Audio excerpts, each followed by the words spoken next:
আসসালামু আলাইকুম। জি সুপ্রিয় শিক্ষার্থীরা, আমরা আজকে মাইক্রোসফট এক্সেলের কীভাবে আমরা ইফ এবং অর ফাংশন ব্যবহার করব, ইফের যে সূত্রটা সেটি এবং অরের ট্রু এবং ফলস কীভাবে ব্যবহার করবো। এটি সত্য, এটি হলে এটি সত্য, এটি না হলে এটি ফলস, অথবা এটা হলে ওকে আর এটা হলে নট ওকে, কীভাবে আমরা বের করব সেটি দেখাচ্ছি। তোমরা দেখতে পাচ্ছ আমি ডি কলামের মধ্যে D5 এর মধ্যে আমি লিখব জাস্ট 50 লিখেছি। আমি এই ঘরের মধ্যে লিখব ইফের ব্যবহার দেখাবো। ইকুয়াল ইফ ফার্স্ট ব্র্যাকেট, তাহলে D5 আমার এইটা আছে, এই সেলটার নাম হচ্ছে D5 আসছে কি, ক্লিক করছে চলে আসছে। ওকে ইকুয়াল কত, এখানে 50 আছে না, 50 ঠিক আছে। এরপর কমা দিলাম, দিয়ে আমি এখানে এটা দিলাম, ওকে দিলাম, এটা ক্লোজ করলাম ঠিক আছে। এরপরে আমি আবার কমা দিব, দিয়ে এটা ক্লোজ করে এটা দেব নট ওকে, ক্লোজ করব, ব্র্যাকেট ক্লোজ।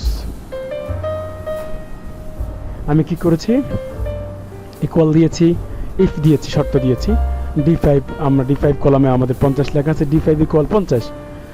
যদি এখানে এই কলামের মধ্যে 50 থাকে তাহলে হবে ওকে, আর যদি 50 না হয় অন্য কিছু হয় তাহলে নট ওকে আসবে। ওকে আমি এন্টার দেবো, দেখো ওকে আসছে। এখন তোমরা দেখো আমি এই 50-এর জায়গায় যদি আমি 49 দিই, দেখবে এখানে এই জায়গায় নট ওকে আসবে। নট ওকে আসছে কি, আমার সূত্র অ্যাপ্লাই পরে আমি যদি এখানে 5 দিই তাও আসবে নট ওকে, যদি আমি এখানে 50 দিই তাহলে আসবে ওকে। বুঝতে পেরেছো কি বলেছি? সুপ্রিয় শিক্ষার্থীরা, তোমাদেরকে আমি এটি দেখালাম। আরেকটি জিনিস দেখাবো, সেটি হচ্ছে এই জায়গায় যদি আমরা কাজ করতে গিয়ে একই কাজটা যদি আমরা করতে যাই তাহলে আমরা এখানে কাজ করব ইফ না, আমি এখানে অর ব্যবহার করব। অর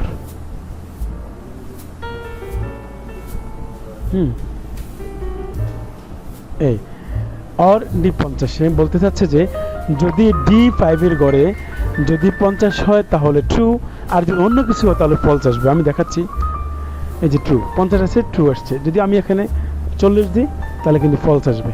বুঝতে পেরেছো? অর এর কাজ কি, ট্রু আর ফলস সেটি নির্ণয় করা। হ্যাঁ, এত না, এটা হলে 50 ফলস আর 50 হলে ফলস, ট্রু আর অন্য কিছু হলে ফলস। বুঝতে পেরেছি? চেঞ্জ হচ্ছে। সুপ্রিয় শিক্ষার্থীরা, সকলেই ভালো থাকবে এবং এটা প্র্যাকটিস করবে। আমার দেখে ভালো লাগলে লাইক, শেয়ার এবং সাবস্ক্রাইব করে অন্যকে দেখার সুযোগ করে দেবে। আসসালামু আলাইকুম রহমতুল্লাহ।